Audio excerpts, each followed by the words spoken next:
Hello guys, welcome back to my YouTube channel. तो कैसे हैं आप लोग। आज की वीडियो में हम बात करने वाले हैं एक ऐसे एआई टूल के बारे में जो कि हमें रिसर्च बेस और कोई भी डेली टास्क हैं उसको परफॉर्म करने में हेल्प करता है। वैसे तो बहुत सारे एआई टूल्स हैं बट ये कुछ अलग है। नोटबुक एलएम के नाम बारे में आपने नाम सुना भी होगा, गूगल का है और ये मेनली रिसर्च बेस्ड टूल है। जैसे कि आपके पास कोई भी डॉक्यूमेंट है, कोई भी बुक्स है जिसको आप समराइज करवाना चाहते हो, या फिर आपके पास ऐसे सोर्सेज हैं जैसे यूट्यूब हो गया, वेबसाइट हो गया, जहाँ से आप पढ़ते हो। तो गाइज इस वीडियो में हम 2 पीडीएफ सोर्सेज लेंगे जो कि हम मैनुअली नहीं कर सकते, मतलब कर सकते हैं बट सबके लिए पॉसिबल नहीं है, उसके लिए प्रोफेशनल्स की रिक्वायरमेंट होगी। तो हम इसकी मदद से उसके बारे में समरीज लेंगे और वीडियोस भी बनवा सकते हैं, ऑडियो भी कन्वर्ट करवा सकते हैं, मैप्स कर सकते हैं। So guys let's move to the screen. So guys हम आ गए। ये नोटबुक एलएम की वेबसाइट है, डायरेक्टली आप सर्च कर सकते हो और यहाँ पे जा सकते हो। तो यहाँ पे आपको साइन इन करना है, जैसे ट्राई नोटबुक एलएम करोगे आपके गूगल अकाउंट से ही साइन इन हो जाएगा। तो यहाँ पे अभी मेरे पास एक ऑलरेडी क्रिएटेड है, तो क्रिएट न्यू नोटबुक करते हैं। और यहाँ पे आपके पास में क्या क्या ऑप्शन है देखिए, आप फाइल अपलोड कर सकते हो, पीडीएफ, टेक्स्ट, मार्कडाउन, एचटीएमएल या फिर कोई ऑडियो भी डाल सकते हो आप, ठीक है। और अगर आपको कोई यूट्यूब का सोर्सेज हैं तो यूट्यूब की लिंक्स डाल सकते हैं, वेबसाइट डाल सकते हैं, जैसे विकीपीडिया से हम कोई भी पढ़ रहे हैं तो वो पीडीएफ डाल सकते हैं, कोई भी टेक्स्ट डाल सकते हैं, गूगल ड्राइव में आपकी कोई फाइल है तो वो डाल सकते हैं। तो अभी सोर्सेज की लिमिट है, पर चैट आपकी सोर्सेज की लिमिट है 50, तो वो 50 सोर्सेज डाल सकते हो आप। सो अब हम सोर्सेज ऐड करके देखते हैं। तो जैसे ये वेबसाइट है तो मैं जैसे वेबसाइट का ऑप्शन ले रहा हूँ, तो 2 पीडीएफ्स लूंगा जो अभी रिसेंट न्यूज़ पे आई है, जैसे अब इंडिया में चल रही है, एक जीएसटी की नई अपडेट आई है और E20 पे भी बहुत बात चल रही है। तो E20 पे क्या क्या गवर्नमेंट के रिफॉर्म्स हैं और जीएसटी में क्या रिफॉर्म्स आए हैं वो हम सारे देखते हैं। तो ये 2 पीडीएफ्स हैं, जैसे जीएसटी रिफॉर्म्स का गवर्नमेंट की वेबसाइट के है, पीआईबी की, और एक नीति के वेबसाइट पे।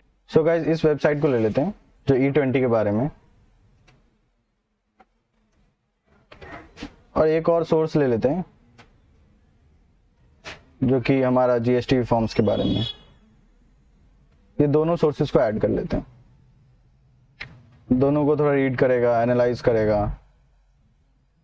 सो गाइस यहाँ पे हमारे पास में कुछ समरीज आ गई हैं, और भी चीज़ें देख सकते हैं। तो एक एक करके बात करते हैं हम, हमारे पास में क्या क्या ऑप्शंस है। जैसे वीडियो ओवरव्यू बना सकते हैं, ऑडियो ओवरव्यू बना सकते हैं, माइंड मैप को भी देखेंगे ये क्या है, रिपोर्ट्स, फ्लैश कार्ड्स, क्विज भी करवा सकते हैं, जैसे कि हमें कोई भी ऐसा क्विज कंपटीशन रखना हो छोटा सा, वो उस पर भी हम क्विज क्रिएट करवा सकते हैं। तो एक बार माइंड मैप बना के देखते हैं। तो अभी माइंड मैप बना रहा है बेस्ड ऑन 2 सोर्सेज, और हम एक ऑडियो ओवरव्यू करते हैं। अभी मैं फ्री प्लान पे हूँ, तो पेड प्लान पे और भी ज़्यादा आपके पास में सोर्सेज आप डाल सकते हो, और भी ज़्यादा आप वीडियो और ऑडियो ओवरव्यू जनरेट करवा सकते हो। तो जैसे ये मैप इसने बना दिया है, तो मैप देखते हैं पहले। तो जैसे इथेनॉल ब्लेंडिंग पे आया है, तो यहाँ पे आप देख सकते हो सारा एक्सपैंड करके कि क्या क्या कह रहा है। जैसे ईबीपी गोल्स, बेनिफिट्स क्या हैं, जैसे टारगेट ये शॉर्ट में बता रहा है, आपका टारगेट क्या है, 20% है बाय 2025।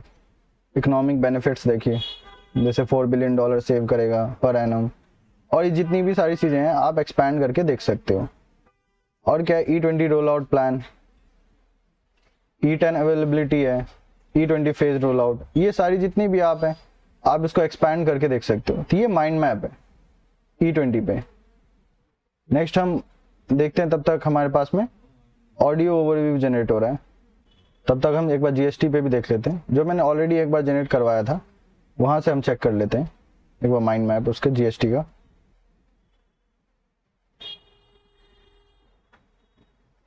जैसे जीएसटी का यहाँ देखें तो यहाँ पे सारा एक्सपैंड करके देख सकते हैं, ये सारी चीजें चेक कर सकते हैं। 2 स्लैब सिस्टम क्या है, 5% 18% है, 12% 28% रिमूव कर दिया गया है। गुड्स रेट्स हैं, क्या है कि लग्जरी और सिन गुड्स पे 40% रेट है। तो ये सारी चीजें आप देख सकते हो एक बार। तो अब हम एक बार वीडियो भी देख सकते हैं, वीडियो या ऑडियो आपको देखना है तो ये भी मैंने जनरेट करा रखा है, एक बार इसको चेक कर लेते हैं। Alright, get ready, because in 2025, See, India's GST पे entire इसने tax system generate is करा getting है, a वो इसको massive check करिए। shakeup. And this isn't some high-level economic stuff. We're तो ये talking about इसने वीडियो सारी इस पे Into जनरेट just करके two दे दिया। main एक बार rates. मैं इसको फॉरवर्ड करके economic करके picture. देख लेते हैं। Because these were.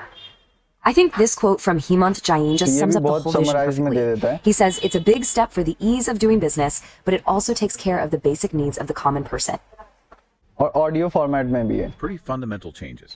We're talking the biggest structural simplification since GST first arrived. Which was July 1st, 2017, right? That itself was a landmark reform. Huge. And now this next phase, the government's calling it a Diwali gift, focusing on the common man. तो अब हम एक बार ये देख लेते हैं कि custom जीपीटीज और फिर नोटबुक एलएम में क्या डिफरेंस है, क्योंकि आप ये भी तो कह सकते हैं कि जो हमारे पास कस्टम जीपीटीज हैं वो बना सकते हैं, वो डॉक्यूमेंट दे सकते हैं और वो भी हमें ये सारी चीजें करके दे सकता है, और नोटबुक एलएम फिर हम क्यों यूज करें। तो हम इसके डिफरेंस की एक बार बात कर लेते हैं।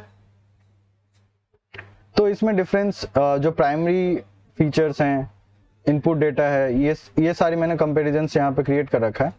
तो नोटबुक एलएम क्या है कि हमारे सिर्फ अपलोडेड डॉक्यूमेंट्स पे देता है, और कस्टम जीपीटी है वो और भी डोमेन को भी अपने पास रखता है, उसको हम जैसा इनपुट देते हैं वैसा वो हमें आउटपुट देता है, ठीक है। और तो इसका मतलब क्या आप समझ रहे हो कि वो थोड़ा हेलुसिनेट कर सकता है अपने सोर्सेज पे कि हमें क्या दिया है उसने, और वो हो सकता है कि उसके बदले हमें कुछ और भी जनरेट करके दे दे, और वो थोड़ी गलतियां कर सकता है। बट जो हमारा नोटबुक एलएम है वो सिर्फ हमारे सोर्सेज पे बात करता है, उसके पास में कोई और डेटा नहीं होता जिसपे वो हमें प्रोवाइड करके दे। तो ये सबसे एक इम्पॉर्टेंट फैक्टर है। जैसे आप चाहते हो कि ये हमें कोई भी एकदम एक्यूरेट डेटा दे, जो हमारे सोर्सेज हैं वो एकदम करेक्ट हैं, उसके पास में कोई और, जिसे आप बोल सकते हो वायरस ना आए, एक तरीके से वो जो हमें अनवांटेड डेटा है वो एक तरीके से वायरस ही हो गया। उसके बाद में इंटीग्रेशन जो है वो वेब ओनली है, और बाकी हमारे पास कस्टम जीपीटी, हम एपीआई, वेब एप्स, इसकी वजह से क्या होता है हम चैटबॉट्स बना सकते हैं, सिटेशंस दे देता है, जैसे कि audio overview, video overview, maps, ये सब भी हमें ऑटोमेटिकली बना के दे देता है। और कस्टम जीपीटीज तो प्रॉम्प्ट करने के बाद ही हमें देगा। और यूजर स्किल जो है, मतलब हमें प्रॉम्प्ट्स बहुत अच्छे से आना चाहिए, कस्टमाइजेशन बनाना चाहिए, तो कस्टम जीपीटी में थोड़ा सा आपको मेहनत करनी पड़ेगी, बट यहाँ पे नोटबुक एलएम में बहुत कम है। और इसलिए मैंने बताया था कि नोटबुक एलएम जो है रिसर्च, स्टडी, इन सब के लिए बहुत बहुत अच्छा है, बहुत एनालिसिस के लिए बहुत अच्छा है। एक तरीके से आपको एक एरिया जो है बहुत कम कर देता है आपको। जैसे जीपीटीज पे आपको इधर उधर बहुत सारी चीज़ों की इंफॉर्मेशन आ जाती है, बट नोटबुक एलएम आपको प्रॉपर एनालिसिस बेस्ड ही रिसर्च देता है। जैसे कि मैंने आपको दिखाया, बहुत ही ज़्यादा इंपॉर्टेंट है। आपके अलग अलग नोट्स हैं, आप एक जगह डाल दो, आप एक ऐसा प्लेटफॉर्म बना सकते हो जो आप कह सकते हो कि बहुत सारे सोर्सेज मैंने आपको दे दिए हैं, आपके पास में सोर्सेज हैं, आप इससे क्वेश्चंस पूछ लो। जैसे क्विज भी आप देख सकते हो। जैसे एक बार क्विज वापस से देखें, हम